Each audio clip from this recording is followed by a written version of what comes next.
Amici di Gazzetta Regionale, siamo qui al termine della sfida di Under 15 tra Lodigiani e Tor Tre Teste, terminata 1-3 per gli ospiti che quindi avanzano alla finale. Con noi il mister della Lodigiani, Cottani.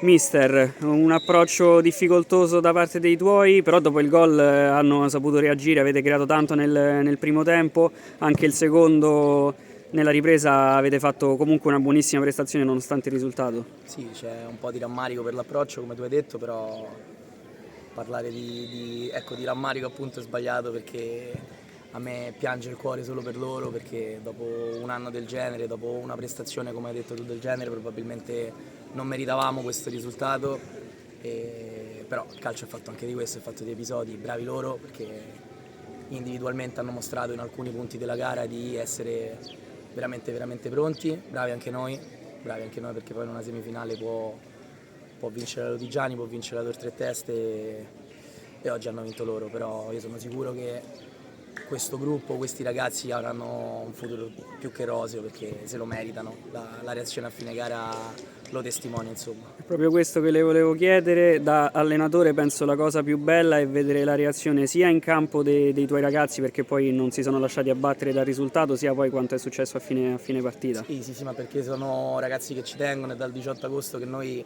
ecco, ci alleniamo per fare questo tipo di partite.